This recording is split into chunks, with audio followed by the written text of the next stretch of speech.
Hi hello ವೀಕ್ಷಕರೇ, welcome to simple Bhagya kitchen. ಇವತ್ತು ನಾನು ನಿಮ್ಗೊಂದು ಸಾಂಪ್ರದಾಯಿಕವಾದಂಥ ಅಡುಗೆ ಹಳ್ಳಿ ಕಡೆ ಅವರೆಬೇಳೆ ಹುಗ್ಗಿ ಹೇಗೆ ಮಾಡೋದಂತ ತೋರಿಸ್ತೀನಿ. ನಮ್ಮ ಮನೆಯಲ್ಲಿ ನಮ್ಮ ದೊಡ್ಡಮ್ಮ ನಮಗೆ ಅವರೆಬೇಳೆ ಹುಗ್ಗಿ ಇದೇ ಥರ ಮಾಡಿಕೊಡ್ತಿತ್ತು. ಹುಗ್ಗಿ ಜೊತೆ ಕಾಯಿ ರಸ, ಬಾಳೆಹಣ್ಣು ತುಂಬ ಚೆನ್ನಾಗಿರುತ್ತೆ. ಇದು ಮಿಕ್ಸ್ ಮಾಡ್ಕೊಂಡು ತಿಂತಾಯಿದ್ರೆ ಇನ್ನೂ ಒಂದು ತುತ್ತು ಜಾಸ್ತಿನೇ ತಿನ್ಬೇಕು ಅನಿಸುತ್ತೆ. ಸ್ವೀಟ್ ತಿನ್ನೋರ್ಗಂತೂ ತುಂಬಾ ಇಷ್ಟ ಆಗುತ್ತೆ. ಅಂತಹ ಸ್ವೀಟು ಮನೆಯಲ್ಲಿ ಹೇಗೆ ಮಾಡೋದಂತ ಹೇಳ್ಕೊಡ್ತೀನಿ, ನೋಡೋಣ ಬನ್ನಿ. ಸ್ಟವ್ ಮೇಲೆ ಒಂದು ಕುಕ್ಕರ್ ಇಟ್ಟಿದ್ದೀನಿ. ಕುಕ್ಕರ್ಗೆ ನೋಡಿ, ನಾನು ಇವತ್ತು ಈ ಗ್ಲಾಸಲ್ಲಿ 1 ಗ್ಲಾಸಷ್ಟು ಅವರೆಬೇಳೆ ತೊಗೊಂಡಿದ್ದೀನಿ, 2 ಗ್ಲಾಸಷ್ಟು ಅಕ್ಕಿ ತೊಗೊಂಡಿದ್ದೀನಿ. ಹಂಗಾಗಿ ನಾನು ಇವತ್ತು ಈ ಗ್ಲಾಸಲ್ಲಿ ಅಳತೆ ಮಾಡಿ ನೀರು ಹಾಕ್ತಾಯಿದ್ದೀನಿ. 6 ಗ್ಲಾಸಷ್ಟು ನೀರು ಹಾಕಬೇಕು.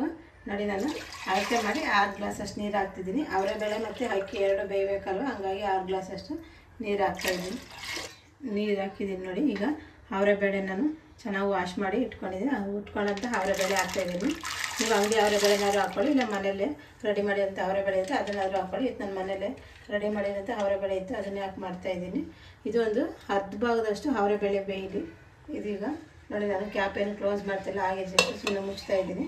ಇದು ಬೇಯ್ತಾ ಇಲ್ಲಿ. ಈ ಕಡೆ ನಾವು ಒಂದು ಈರುಳ್ಳಿ ಮತ್ತು ಒಂದು ಬೆಳ್ಳುಳ್ಳಿನ ಸುಟ್ಕೊಂಡು ಬರೋಣ. ಇದಕ್ಕೆ ಈರುಳ್ಳಿ ಮತ್ತು ಬೆಳ್ಳುಳ್ಳಿ ಎರಡನ್ನೂ ಸುಟ್ಟು ಹಾಕಬೇಕು. ಹಳ್ಳಿ ಕಡೆ ಒಲೆಗೆ ಸುಟ್ಬಿಟ್ಟು ಹಾಕ್ತಾರೆ. ನಾನು ಇವತ್ತು ಗ್ಯಾಸ್ ಮೇಲೆ ಸುಡ್ತಾ ಇದ್ದೀನಿ. ಒಂದು ಈರುಳ್ಳಿ ಸುಟ್ಟು ಹಾಕಿದ್ರೆ ಒಂದು ಈರುಳ್ಳಿ ಹಸಿ ಈರುಳ್ಳಿ ಹಾಗೆ ಹಾಕ್ಬೇಕು, ಅವರ ಟೇಸ್ಟ್ ತುಂಬ ಚೆನ್ನಾಗಿ ಬರೋದು. ನೋಡಿ, ಈ ಥರ ಈರುಳ್ಳಿನ ಮತ್ತು ಬೆಳ್ಳುಳ್ಳಿ ಎರಡನ್ನೂ ಸುಟ್ಕೊಂಡು ಬರೋಣ. ನೋಡಿ, ಅದೇ ಸ್ಟವ್ ಮೇಲೆ ಒಂದು ಚಿಕ್ಕದು ಬಾಂಡೆ ಇಟ್ಟಿದ್ದೀನಿ. ಬಾಂಡೆ ನಾನು 1 ಸ್ಪೂನ್ ಆಗೋವಷ್ಟು ಮೆಂತ್ಯ ಹಾಕ್ತಾಯಿದ್ದೀನಿ. ಮೆಂತ್ಯನ ಬಿಸಿ ಮಾಡ್ಕೊಳ್ಳೋಣ. ಜಾಸ್ತಿ ಕಪ್ಪಗಾಗೋದು ಬೇಡ, ಜಸ್ಟ್ ಲೈಟಾಗಿ ಕಲರ್ ಚೇಂಜ್ ಆಗುತ್ತೆ ನೋಡಿ, ಅಷ್ಟು ಬಿಸಿ ಮಾಡಿಕೊಂಡ್ರೆ ಸಾಕಾಗುತ್ತೆ. ಮೆಂತ್ಯ ನೋಡಿ ಬಿಸಿಯಾಗಿದೆ. ಇವಾಗ ಸಪ್ರೇಟ್ ಮಾಡ್ಕೊಳ್ಳೋಣ. ಅದೇ ಸ್ಟವ್ ಮೇಲೆ ನಾನು ಒಂದು 2 ಸ್ಪೂನ್ ಆಗೋವಷ್ಟು ಗಸಗಸೆನೆ ಹುರ್ಕೊಳ್ತಾ ಇದ್ದೀನಿ. ಅದು ಅಷ್ಟು ಜಾಸ್ತಿ ಹುರಿಯೋದು ಬೇಡ, ಜಸ್ಟ್ ಬಿಸಿ ಆದರೆ ಸಾಕಾಗುತ್ತೆ. ಇಷ್ಟು ಗಸಗಸೆನೆ ಹುರ್ಕೊಂಡು ಬರೋಣ.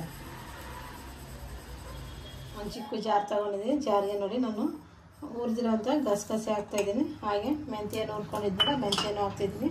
2 ಹಾಕಿ ಪೌಡ್ರ್ ಮಾಡ್ಕೊಂಡು ಬರೋಣ. ಮೆಂತ್ಯ ಕಮ್ಮಿ ಇರಬೇಕು, ಗಸಗಸೆ ಜಾಸ್ತಿ ಇರಬೇಕು. ಹಾಗೆ 2 ಪೌಡ್ರ್ ಮಾಡ್ಕೊಂಡು ಬರೋಣ. ಗಸಗಸೆ ಮತ್ತು ಮೆಂತ್ಯ 2 ಪೌಡ್ರ್ ರೆಡಿ ಮಾಡ್ಕೊಂಡಿದ್ದೀನಿ. ಈಗ ನೋಡಿ, ನಾನು ಸುಟ್ಟಂತಹ ಬೆಳ್ಳುಳ್ಳಿ ಮತ್ತು ಈರುಳ್ಳಿ ಏನಿದೆಯೋ ಇದನ್ನು ಸಿಪ್ಪೆ ಬಿಡಿಸ್ಕೊಳ್ಳೋಣ. ಈ ಟೇಸ್ಟು ಸೂಪರಾಗಿದೆ. ಇದನ್ನು ಹಾಕಿರೋ ಸುಟ್ಟು ಹಾಕಿರೋ ಕಿಚಡಿನೂ ಸಖತ್ತು ಘಮ ಇರುತ್ತೆ. ಹಂಗಾಗಿ ಒಂದು ಹಾಗೆ ಹಾಕಬೇಕು ಮತ್ತು ಒಂದು ಸುಟ್ಟು ಹಾಕಬೇಕು. ಈ ಥರನೂ ಬೆಳ್ಳುಳ್ಳಿ ಮತ್ತು ಈರುಳ್ಳಿ ಸಿಪ್ಪೆ ತಗೊಳ್ಳೋಣ. ಸುಟ್ಟಿರೋಂಥ ಬೆಳ್ಳುಳ್ಳಿ ಈರುಳ್ಳಿನ ಸಿಪ್ಪೆ ತಗೊಳ್ಳೋಣ. ನೋಡಿ, ಇದು ಸುಟ್ಟಿರೋಂಥ ಬೆಳ್ಳುಳ್ಳಿ ಮತ್ತು ಈರುಳ್ಳಿ, ಇದು ಹಸಿ ಬೆಳ್ಳುಳ್ಳಿ ಮತ್ತು ಹಸಿ ಈರುಳ್ಳಿ. ಈಗ ಬನ್ನಿ ಹೇಗೆ ಮಾಡೋದಂತ ನೋಡೋಣ. ನೋಡಿ, ಅವರೆಬೇಳೆ ಒಂದು 50% ಬೆಂದಿದೆ. ಈಗ ಇದ್ರ ಜೊತೆ ನಾನು ಅಕ್ಕಿನ ತೊಳೆದು ರೆಡಿ ಮಾಡಿಟ್ಕೊಂಡಿದ್ದೆ. 2 ಗ್ಲಾಸ್ ಅಷ್ಟು ಅಕ್ಕಿನ ತೊಳೆದು ರೆಡಿ ಮಾಡಿಟ್ಕೊಂಡಿದ್ದೆ. ಅಕ್ಕಿ ಹಾಕ್ತಾಯಿದ್ದೀನಿ. ಅಕ್ಕಿ ಹಾಕ್ಬಿಟ್ಟು ಎಲ್ಲ ಒಂದ್ಸಲಿ ಮಿಕ್ಸ್ ಮಾಡೋಣ. ಈ ಅಕ್ಕಿ ಜೊತೆನೇ ಈಗ ನಾನೇನು ಈರುಳ್ಳಿ ಬೆಳ್ಳುಳ್ಳಿ ಇಟ್ಟಿದ್ನಲ್ಲ, ಆ ಈರುಳ್ಳಿ ಬೆಳ್ಳುಳ್ಳಿನ ಈ ಅಕ್ಕಿ ಜೊತೆನೇ ಮಿಕ್ಸ್ ಮಾಡ್ತಾಯಿದ್ದೀನಿ. ಗಸಗಸೆ ಮತ್ತು ಮೆಂತ್ಯ ಏನು ಪೌಡ್ರ್ ಮಾಡಿ ಇಟ್ಕೊಂಡಿದ್ದ ಆ ಪೌಡ್ರನ್ನು ಈಗಲೇ ಹಾಕ್ತಾಯಿದ್ದೀನಿ. ನೋಡಿ, ಇದ್ರ ಜೊತೆ ಸ್ವಲ್ಪನ ಅರಿಶಿನ ಪುಡಿ ಹಾಕೋಣ. ಒಂದು 1/4 ಟೀ ಸ್ಪೂನಷ್ಟು ಅರಿಶಿನ ಪುಡಿ ಹಾಕ್ತಾಯಿದ್ದೀನಿ. ಹಾಗೆ ಒಂದು ಅರ್ಧ ಟೀ ಸ್ಪೂನಷ್ಟು ಧನಿಯಾ ಪುಡಿ ಹಾಕ್ತಾಯಿದ್ದೀನಿ. ಜಾಸ್ತಿ ಧನಿಯಾ ಪುಡಿ ಹಾಕೋದು ಬೇಡ, ಧನಿಯಾ ಫ್ಲೇವರ್ ಜಾಸ್ತಿ ಬೇಡ, ಸ್ವಲ್ಪ ಒಂದು ಅರ್ಧ ಸ್ಪೂನಷ್ಟು ಹಾಕಿದರೆ ಸಾಕಾಗುತ್ತೆ. ಒಂದು ಚಿಟಿಕೆ ಉಪ್ಪು ಹಾಕ್ಬಿಟ್ಟು ಒಂದು ವಿಸಿಲ್ ಹೊಡಿಸ್ಕೊಂಡು. ನೀವೇನಾದರೂ ಪಾತ್ರೆಗೆ ಮಾಡ್ಕೊತೀರಂತ ಅಂದರೆ ಕ್ಯಾಪ್ ಕ್ಲೋಸ್ ಮಾಡಿದ್ರೆ ಹಾಗೆ ಪಾತ್ರೆಯಲ್ಲೇ ಮಾಡ್ಕೊಳ್ಳಿ. ಇವತ್ತು ನಾನು ಕುಕ್ಕರಲ್ಲೇ ಮಾಡ್ತಾಯಿದ್ದೀನಿ. ಈಗ ಕ್ಯಾಪ್ ಕ್ಲೋಸ್ ಮಾಡಿ ಒಂದು ವಿಸಿಲ್ ಹೊಡಿಸ್ಕೊಂಡು ಬಂದರೆ ಸಾಕಾಗುತ್ತೆ. ಒಂದು ವಿಸಿಲು ಬಿಟ್ಟು ಏರು ನೋಡಿ ಔಟ್ ಆಗಿದೆ. ಈಗ ಓಪನ್ ಮಾಡೋಣ. ನೋಡಿ ಎಷ್ಟು ಚೆನ್ನಾಗಿ ಕಾಣಿಸ್ತಿದೆ ಅಂತ.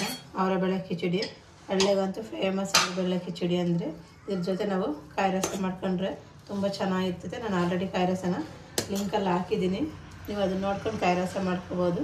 ಈಗೆಲ್ಲ ಒಂದ್ಸರಿ ಮಿಕ್ಸ್ ಮಾಡೋಣ. ನಾನು ಮಾಡಿದ ಕಿಚಡಿನ ಇವತ್ತು ಹುಗ್ಗಿ, ತುಪ್ಪ, ಬಾಳೆಹಣ್ಣು ಅಂತಾರಲ್ಲ ಅದ್ರ ಜೊತೆ ನಾನು ಸರ್ವ್ ಮಾಡ್ತಾಯಿದ್ದೀನಿ. ನೋಡಿರಲ್ಲ ವೀಕ್ಷಕರೇ, ನಾನು ಎಷ್ಟು ಸಿಂಪಲಾಗಿ ಎಷ್ಟು ಈಸಿಯಾಗಿ ಸಾಂಪ್ರದಾಯಿಕವಾದಂಥ ಹುಗ್ಗಿ ಮಾಡಿದೆ ಅಂತ. ನೀವು ಇದೇ ರೀತಿ ಒಮ್ಮೆ ಟ್ರೈ ಮಾಡ್ತೀರಲ್ವ, ಟ್ರೈ ಮಾಡಿ, ತುಂಬ ಚೆನ್ನಾಗಿರುತ್ತೆ. ಹಾಗೆ ಹೇಗೆ ಬಂದಿದೆ ಅಂತ ಕಮೆಂಟ್ ಮಾಡಿ, ಲೈಕ್ ಮಾಡಿ, ಶೇರ್ ಮಾಡಿ, ನಮ್ಮ ಚಾನಲ್ನ ಸಬ್ಸ್ಕ್ರೈಬ್ ಮಾಡೋದು ಮರಿಬೇಡಿ ದಯವಿಟ್ಟು.